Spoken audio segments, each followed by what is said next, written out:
Praise the Lord. I welcome each one of you in the name of Jesus in this short time of meditation. We all are going to the Lent season and we are coming to the end of that. So I was searching the word Lent. I didn't find anywhere in the Bible, but it is good. In this Lent period, we fast and we pray and we try to be more closer with God. But another word I find there that 40, number 40 is very important number in the Bible. I do not know exactly the real meaning behind it, but I saw in many places. First, I saw in the time of Noah, when Noah built the ark and God told him to his whole household to enter. Then the flood started, and it started for 40 days and 40 nights. So where we see there, then that when when Noah was making this ark, he was telling people to repent because there was a lot of sin. God created the world, but the sin entered through Adam, and it went so much that he was very grieved and he wanted to destroy. And he got this flood that is also for 40 days. But after 40 days, it was beautiful. The whole water went back and the trees, the twigs came out, the birds started flying. So the world was beautiful for us to live. So there we saw 40 days.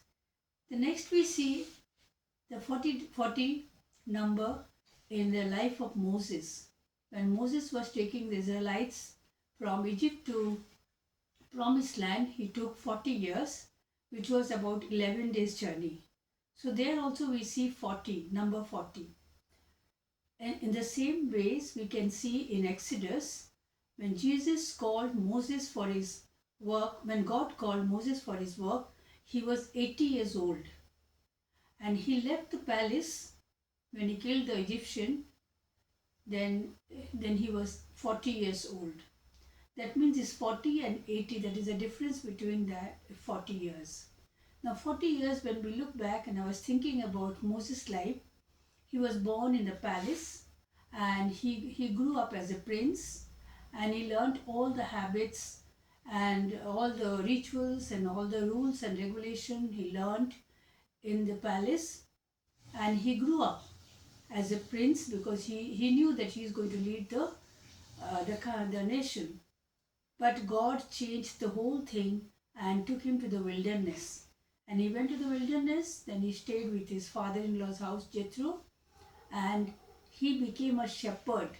He should look after his sheep. You see, from the king's palace to the mountain on the desert place, and he was a prince, then he became a shepherd. See, this time, these 40 years, when we read nicely and think about Moses' life, God processed him.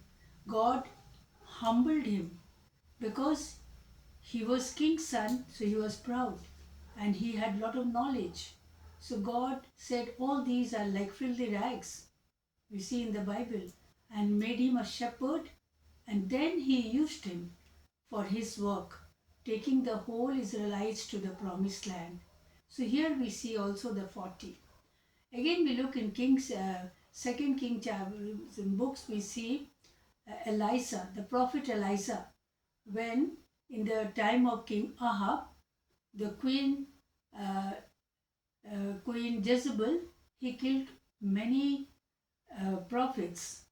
Then he was very afraid. Then he asked God, what should I do? Then God took him to the mountain, to the cave, and kept him there for 40 days. And every day God provided him roti, bread and water. And why God gave him that?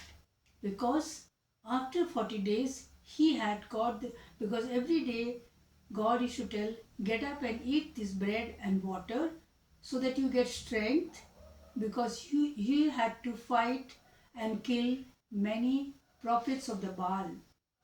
So here also 40 days, 40 days time, God processed and strengthened Elisha.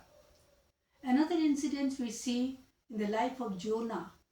Jonah was going to Nineveh. God told him to go to Nineveh. He went to Tarsus, but wonderfully, God made him go to Nineveh, and he went there, and God was about to destroy the whole country or the city of Nineveh because there were a lot of sin, disobedience, worshipping of other idols, the other things were going on.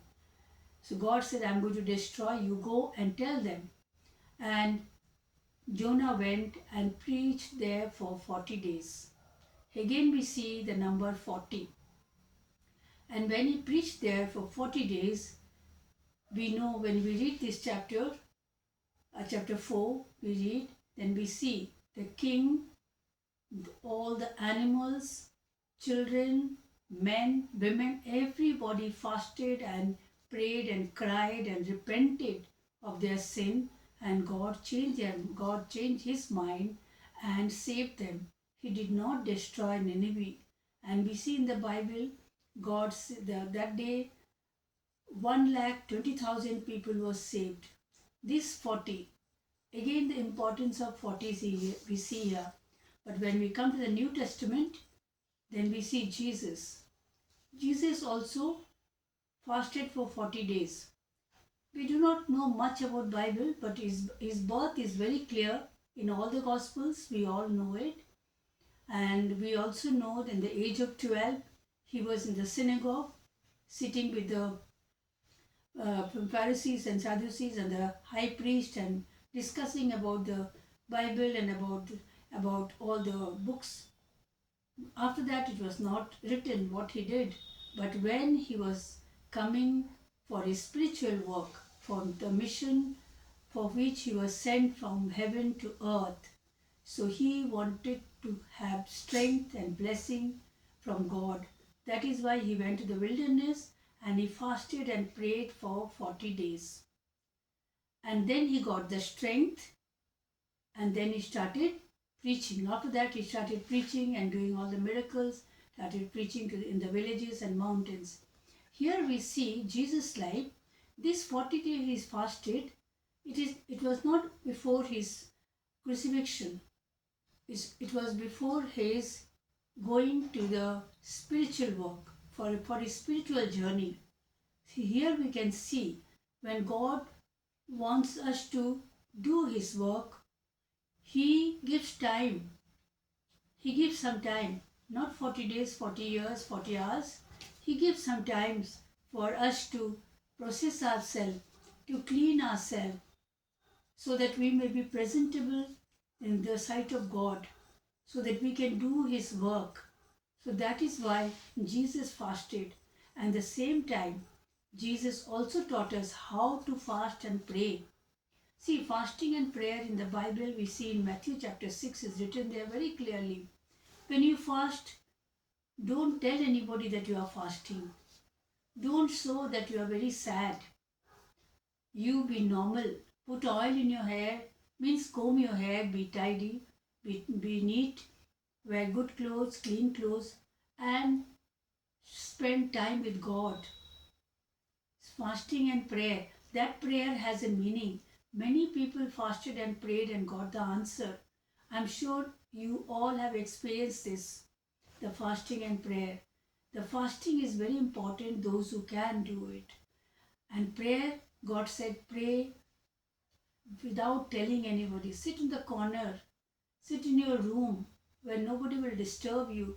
You are talking to your Heavenly Father, the one who created us, the one who created you and me and sent us to this earth for some purpose.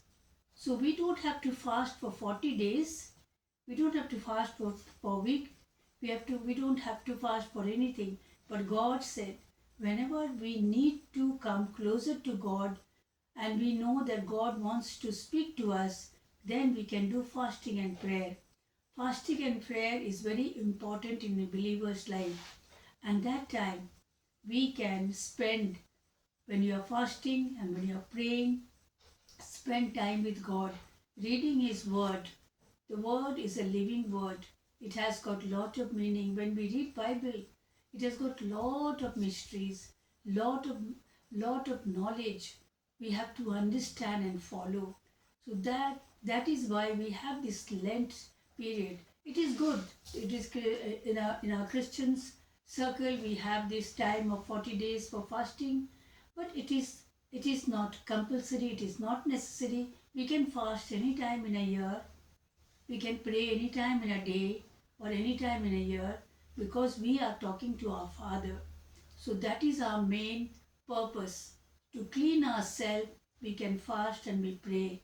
And we should praise God that He is with us and He is listening to us in every time. And during fasting, God definitely gives extra grace to his believers. We have seen King Hezekiah when he was good, he was righteous person, good person. He was walking with the Lord. When he was sick and God said you are going to die, then he prayed. He fasted and prayed, facing toward the wall, and God granted him 15 years more. There are many prayers we have seen God hears and heard, and you also must have experienced this prayer. May God bless us when we follow this Lent season and we are coming to the conclusion, so we may spend more time reading your word and praying. May God bless us. Amen.